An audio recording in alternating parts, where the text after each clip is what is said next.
Sabe, em 1966, o filósofo George Lucas publicou uma análise que foi uma verdadeira bomba. Ele fez uma pergunta que ecoa até hoje. Como é que a Alemanha, uma nação conhecida por seus poetas e pensadores, pôde dar origem a algo como o regime nazista? A gente vai mergulhar na tese provocadora dele para tentar entender as raízes mais profundas dessa catástrofe. A grande questão que o Lukács joga na mesa é essa.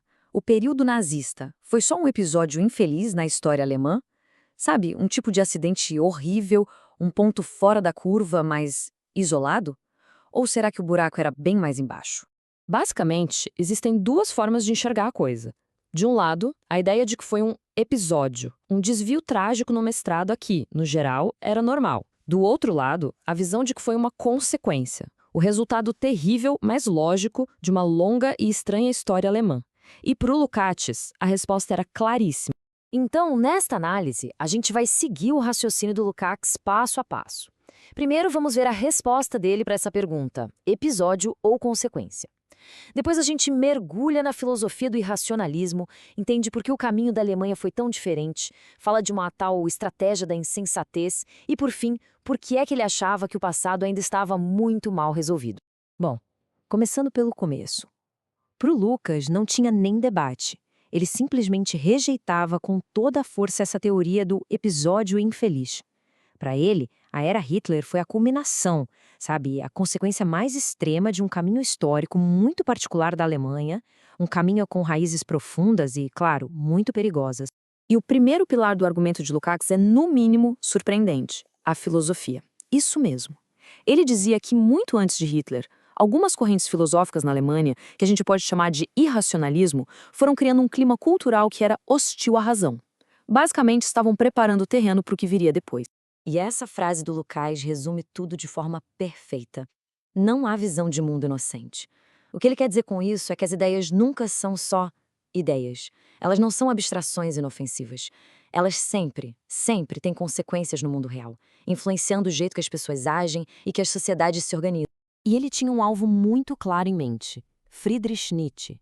Na visão de Lukács, a filosofia de Nietzsche, que celebrava o instinto acima da razão e atacava a ideia de igualdade, era o completo oposto da filosofia que ele chamava de autêntica, de pensadores como Hegel ou Spinoza, que sempre colocavam a razão e a análise da história em primeiro lugar. Então, o ponto crucial é este. Lukács nunca disse que Nietzsche causou o nazismo. A afirmação dele é bem mais sutil. Ele argumentava que a filosofia de Nietzsche, mesmo que tenha sido distorcida, acabou fornecendo um aliado espiritual moral para o regime. Deu uma espécie de verniz intelectual, uma casca de respeitabilidade para uma ideologia que era pura brutalidade. Mas as ideias não surgem do nada, certo? Para Lucas, essa filosofia irracionalista cresceu num terreno histórico muito fértil.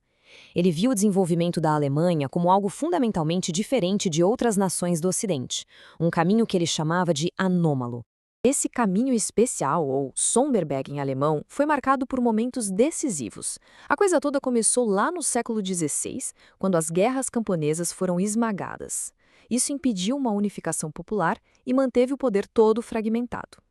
Depois, em 1848, a Revolução Democrática Alemã simplesmente fracassou, totalmente diferente do que aconteceu na França, por exemplo. Isso levou à unificação de 1871 por Bismarck, que veio de cima para baixo, criando o império, que era uma potência econômica sim, mas politicamente autoritário e com um parlamento que não tinha poder nem. E olha só essa citação do sociólogo Max Weber que o Lucas usa porque ela ilustra esse ponto de forma brilhante. A desgraça nacional da Alemanha é que nunca decapitou um Hohenzoller.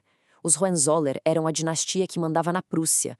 O que o Weber quer dizer com isso é que a Alemanha nunca teve aquela ruptura revolucionária, decisiva com seu passado autoritário, como a Inglaterra teve com o rei Carlos I ou a França com Luís XVI. Isso nos leva a algo que Lucas identificou como um paradoxo bem alemão: a combinação de um brilhantismo técnico impressionante com uma loucura estratégica completa. Uma falha que se repetia sempre na liderança do país. Pensa nessa mistura. De um lado, uma habilidade tática e técnica de cair o queixo. Organização militar excelente, uma burocracia que funcionava como um relógio. Do outro lado, uma visão estratégica completamente fora da realidade. Grandiosa e racional, com objetivos de dominar o mundo. A Primeira Guerra Mundial, por exemplo. Uma logística militar genial a serviço de um plano de guerra arriscadíssimo e de objetivos políticos que ninguém entendia direito. Esse padrão, segundo Lukács, se repetiu várias vezes.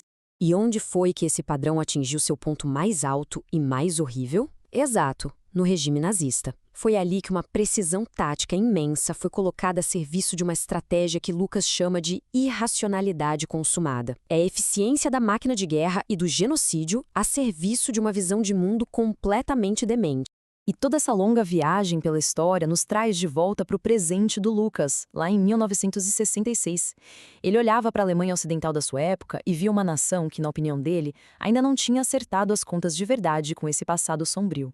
E as evidências para o Lukács eram muito claras. O passado não tinha sido superado. Ele apontava, por exemplo, que a República de Weimar nunca desmontou as velhas estruturas de poder.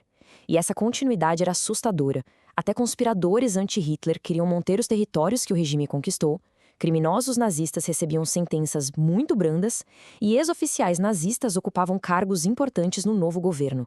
Tudo isso gerava uma desconfiança gigantesca nos parceiros internacionais. Para mostrar essa diferença na cultura política, Lukács fez uma comparação fascinante.